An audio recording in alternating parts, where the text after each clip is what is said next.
சத்தியத்தையும் அறிந்தீர்கள், சத்தியம் உங்களை விடுதலையாக்கும். இந்த உலகத்துல மாயைகள் இருக்கிறது, பொய்யான காரியங்கள் இருக்கிறது, தேவையில்லாத செயல்கள் இருக்கிறது.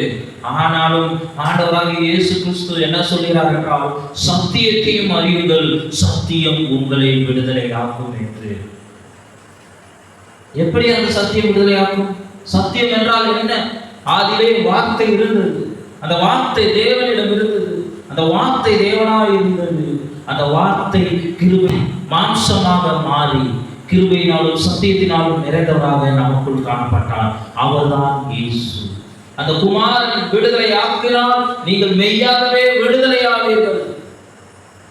அந்த குமாரனாகிய சத்தியத்தை நீங்கள் அறியும் பொழுதுதான் உங்களுக்கு விடுதலை.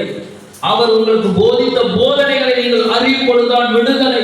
அந்த வார்த்தையை நீங்கள் அறியும் பொழுதுதான் விடுதலை. அந்த இயேசு கிறிஸ்துவை அறியும் பொழுதுதான் உங்களுக்கு விடுதலை. வேற மற்ற எந்த கிரியையினாலும் உங்களுக்கு விடுதலை இல்லை. நானே வழியும் சத்தியமும் ஜீவனுமாய் இருக்கிறேன் என்று சொன்ன அந்த இயேசு கிறிஸ்துவை அறியுங்கள்.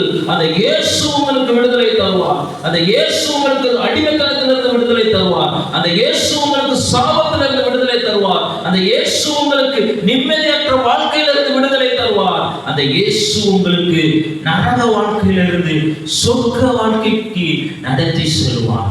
அதான் சொல்கிறார், சத்தியத்தை அறியுங்கள், சத்தியம் உங்களை விடுதலையாக்கும். கஷ்டங்கள் வரும்போது அதிலிருந்து விடுதலை ஆக்கும். உபத்திரவம் வரும்போது விடுதலை ஆக்கும். வியாதியிலிருந்து விடுதலை கொடுக்கும் அந்த சத்தியம்.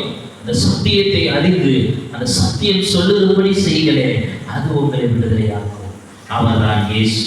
அந்த இயேசு விடுதலையை கொடுத்தால் நீங்கள் மெய்யாகவே விடுதலை ஆவீர்கள்.